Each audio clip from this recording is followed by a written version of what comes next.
pace is the real key to scoring in basketball.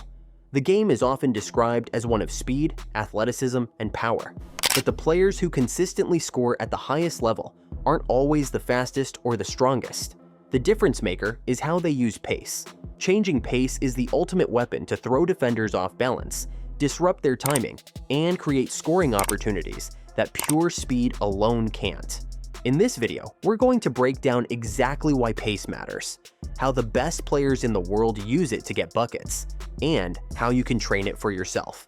And make sure you stay locked in until the very end, because I'll be giving you a complete on-court and off-court workout that will help you master pace and use it to score more effectively in games. Let's start with the foundation: timing.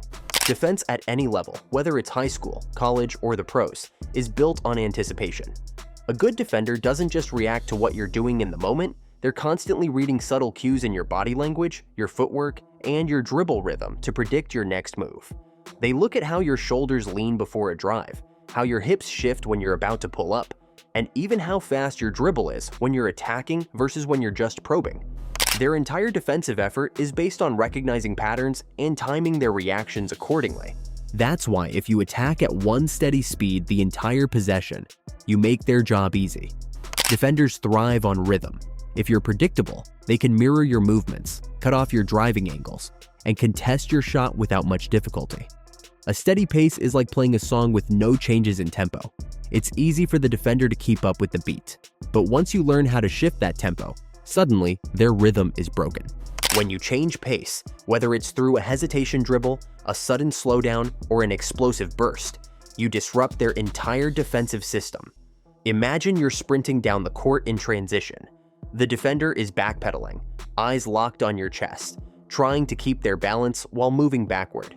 If you maintain the same speed, they know how far to retreat and where to position themselves. But if you suddenly slow down for even half a second, their brain is still processing your previous speed. That split-second mismatch between what they expect and what you actually do causes their weight to shift incorrectly. Maybe they lean too far back, maybe they hesitate just long enough for their footwork to freeze. And in that window, you create separation. You can either accelerate again to blow by them or rise up into a clean pull-up jumper. This concept isn't limited to transition. It's just as effective in the half court. Picture yourself at the top of the key, sizing up your defender. You dribble casually, almost lazily, making it look like you're in no rush. The defender relaxes for a second, thinking you're setting up a play. Then, boom, you explode with two hard dribbles downhill. That burst, coming right after your slow rhythm, forces the defender to react late. Even if they're quicker than you on paper, you still win because you dictated when the action began. And that's the real key. It's not about moving fast, it's about moving unpredictably. Defenders can stay in front of someone who's always sprinting. What they struggle with is someone who plays the in-between game, mixing slow and fast, casual and explosive. The best scorers in the world thrive on this principle. Take Kyrie Irving. He isn't just quick, he's deceptive. One moment, he's gliding at half speed, using a hesitation dribble to lull the defender into thinking he's about to pull back out. Then, with almost no warning, he bursts past them into the lane. Or think about Luka Doncic. He rarely looks like he's sprinting full speed, but defenders constantly get beat because they can't read when he's going to accelerate. Luka uses pauses, shoulder fakes, and slow dribbles to freeze defenders, then punishes them with sudden attacks. By constantly forcing defenders to second guess, you create hesitation. And in basketball, hesitation always equals space. A defender who is unsure can't commit to stopping you. They're stuck in between, too far forward to react to your drive, too far back to contest your jumper. One important detail here is how the brain processes reaction time.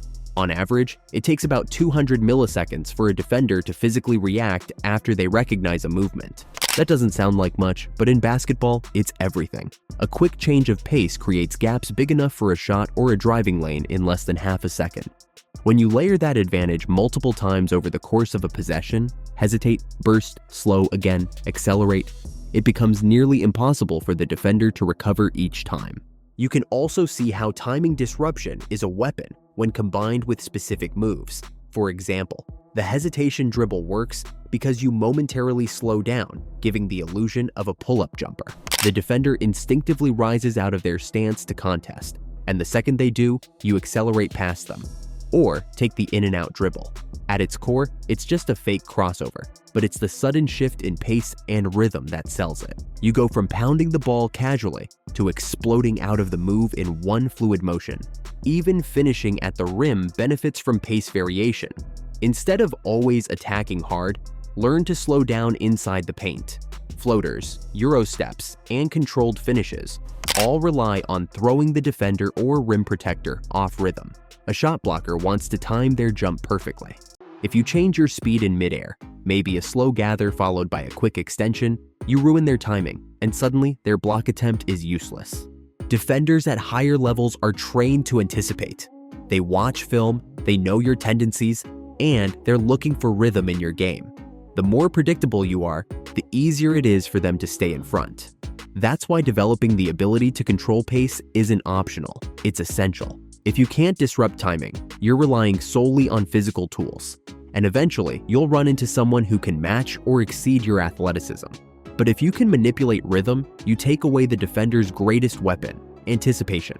Now that we've talked about how disrupting timing can throw a defender off balance, let's go a step further and connect that idea to one of the most valuable skills in basketball: creating space through moves. At the end of the day, basketball is about finding clean looks, whether it's a shot, a driving lane, or a passing window. And while some players rely purely on physical tools, like sprinting by their defender or out-muscling them, that only works up to a certain level. Once you reach higher levels of competition, varsity, college, professional, everyone is strong, everyone is quick, and everyone has good lateral movement. What separates the elite scorers from the average ones isn't who's faster, it's who can create space using controlled, intentional changes of pace. Think about it. If you can get even 2 feet of separation from your defender, your options multiply. You can pull up comfortably, rise into a jumper, or attack a closeout. But that separation doesn't always come from blowing by someone in a straight line. More often, it comes from leveraging rhythm and tempo. The defender might stay in front of you physically, but if you can get them leaning or reacting to your change of speed, you gain the half-second window you need to attack. Take the step-back crossover. It's one of the clearest examples of how pace translates into space. The move doesn't just work because of the change in direction. It works because of the sudden deceleration. You drive hard toward the defender's hip, forcing them to slide aggressively to cut you off. Their momentum is committed forward. Then, in an instant, you slam on the brakes and hop backward into your shot. That drop in pace is what creates the gap. Without the change of speed, the step back is predictable and easy to contest. With it, the defender's body weight is still going forward while you're already rising into your jumper. James Harden has mastered this. Watch his highlight reels. You'll see defenders flying past him, not because he's the fastest, but because he understands how to weaponize pace. His step-back 3 is deadly because he attacks first at full speed, convincing the defender he's driving, and then stops on a dime. The speed change is violent, and that's what makes the separation possible. The same principle applies to the escape dribble. Luka Doncic is one of the best in the league at using this. Luka rarely looks like he's moving fast, but that's the trick. He lulls his defender by moving at a slower, controlled pace, almost baiting them into thinking they can pressure up. Then, with a sharp retreat dribble backward, he creates space instantly. The defender's momentum is still leaning, then shift gears in an instant. The rhythm change created space, not just the handle itself. It's also worth noting how these pace changes tie into footwork. When you slow down, your feet naturally gather under control, which lets you transition into step backs, side steps, or pull-ups. When you accelerate, your stride lengthens, forcing the defender to adjust. That constant shift between controlled footwork and explosive footwork is another layer of unpredictability. Another critical detail: defensive balance. A defender is always trying to stay squared and balanced in front of you. When you attack with pace variation, you make that almost impossible. If they lean too far forward to cut off your slow probe, your sudden acceleration will blow by them. If they give too much cushion to prepare for your burst, your deceleration into a jumper leaves them late on the contest. No matter what they do, the change in pace creates a reaction delay. At the highest levels, every elite shot creator has one thing in common: they all manipulate pace within their moves. Harden with the step back, Luka with the escape dribble, Kyrie with the hesitation, Shai Gilgeous-Alexander with his methodical stop-start drives. Steph Curry, too. Watch how he comes off a screen slowly, almost jogging, then bursts into his shot pocket. It's all pace. The beauty of this is that it makes the game more skill-based. You don't need to be the fastest guy in the gym to create space. You just need to know how to weaponize tempo. If you can make a defender unsure whether you're slowing down or speeding up, you already have the advantage. That's why pace is such a valuable tool in space creation. It levels the playing field and rewards players who are smart, controlled, and intentional. Now let's dig deeper into one of the most underrated aspects of pace: manipulating momentum. Defenders rely heavily on their momentum to stay in front of you, but if you truly understand how to use pace, you can flip that momentum against them and make it your weapon. Think of it this way: every defender has to commit their body weight in order to react. If they're sprinting full speed to cut you off, they can't simply stop on a dime. Physics won't allow it. Their body weight carries them forward, even if their brain tells them to stop. This is where a skilled offensive player uses pace to punish that commitment. A simple hesitation, a controlled slowdown, or a sudden stop can send a defender flying past you. Once they're out of position, even for just half a second, the entire floor opens up. You now have multiple options: attack the rim while they recover, pull up for a jumper before they contest, or draw help defense and kick to an open teammate.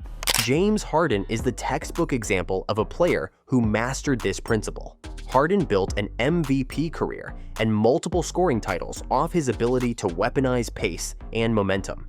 Watch how often he drives hard at a defender. He'll start with a strong burst that makes the defender scramble backward to protect the rim. Then, right as the defender hits full retreat, Harden slows down. Sometimes he uses that deceleration to draw contact, leaning into the defender's body as they overrun their angle. Other times, he stops completely, stepping back into open space for a three-pointer. Either way, the sequence is the same. Create momentum, let the defender overcommit, and then flip that momentum to your advantage. The beauty of manipulating momentum is that it works at all levels of the game, not just the NBA. If you're in high school or college, most defenders you'll face are trained to move their feet quickly and cut off driving lanes. But their foot speed can also become their weakness if you bait them into oversliding. Drive hard to one side, and the defender will naturally shift their hips and plant hard to cut you off. The moment you sense that full commitment, you don't need an advanced move. You can stop suddenly, cross back over, or step into a jumper. Their momentum has already betrayed them. It's important to understand that momentum doesn't only apply to sprinting. Even small shifts, like a defender leaning forward in anticipation, create exploitable opportunities. For example, if you come off a ball screen at half speed, the defender may lean into you to cut off your angle. A quick burst at that exact moment gets you downhill, because their weight is already shifted the wrong way. Conversely, if you start a possession by walking the ball up slowly, you can lull the defender into standing upright, disengaged, and then catch them off guard with an explosive first step. One of the biggest mistakes young players make is believing that constant speed equals constant pressure. They think the only way to beat defenders is to go full throttle every possession. But here's the problem: when you're always sprinting, you become predictable. Defenders don't have to guess. They know you'll try to run past them, and they prepare for that rhythm. The key to truly controlling a defender is variation. By mixing speeds, you force them to constantly recalculate. You walk them into traps, bait them into sliding too far, and then explode when they least expect it. Consider a transition scenario. Most players catch the outlet pass and immediately sprint downhill at top speed. A smart defender anticipates that, sets their feet early, and takes away the lane. But if you catch that pass, accelerate hard for a few dribbles, then suddenly slow down at the three-point line, the defender's momentum carries them too deep into the paint. Now, you're free to pull up for a wide-open three or re-accelerate once their stance is broken. That ability to control when and how the defender commits is the essence of using momentum as a weapon. Another great example is Luka Doncic. Luka is not the fastest player in the NBA, but he's elite at using his defenders' momentum against them. He often operates at three-quarters speed, baiting defenders into believing they can stay in front. Then, as soon as they lean too far or step too aggressively, he stops, pivots, or sidesteps into a clean look. Watch his step-back three. It's not just the footwork, it's the way he drives his defender backward with two strong dribbles. then stop suddenly while they're still sliding. That split-second imbalance is all the separation he needs. Momentum manipulation is also critical in the paint. Big men and slashers often face defenders who try to wall up vertically. If you attack the rim at one steady speed, the defender can time their contest. But if you go up strong, pause mid-air, then finish after they've left their feet, you've effectively used their jumping momentum against them. That's why players like Dwyane Wade and Kyrie Irving were masters around the basket. They'd extend, hang, or delay their finish just long enough to let the defender's momentum carry them out of the play. Before we get into the workout, there's one more piece to understand: awareness. Using pace isn't just about the physical act of slowing down or speeding up. It's about reading the game and applying those changes at the right moments. You could have every hesitation dribble and every speed change in your bag, but if you don't know when to use them, they lose their power. Awareness is the glue that ties all your skills together. First, think about decision-making. Basketball is a constant back and forth between you and the defender. They react to your moves, and you react to theirs. Developing pace awareness means knowing when to hold back and when to strike. For example, if you're running a pick and roll, you might be tempted to explode off the screen immediately. But often, the better play is to hesitate. Slow down just enough to force the screener's defender to commit. That hesitation buys time for the screen to set fully and forces the defense to show their coverage. Once you see the gap, whether it's a drop, a switch, or a hedge, that's when you accelerate and attack decisively. Transition offense is another great example.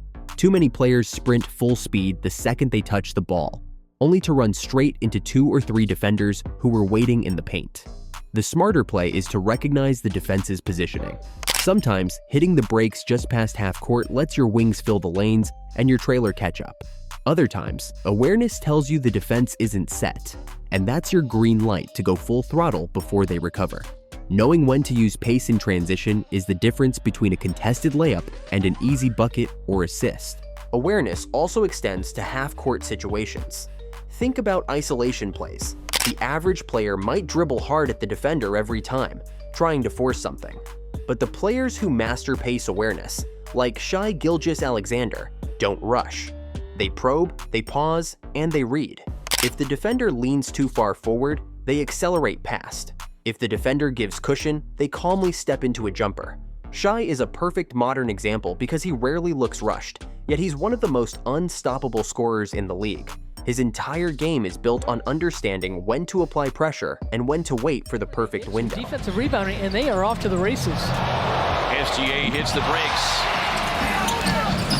Bertazzi trying to keep him out of the lane, and SGA scoops it inside. Film study is one of the best ways to build this awareness. Go back and watch players who thrive off pace: Kyrie Irving, Luka Doncic, James Harden, Shai Gilgeous-Alexander.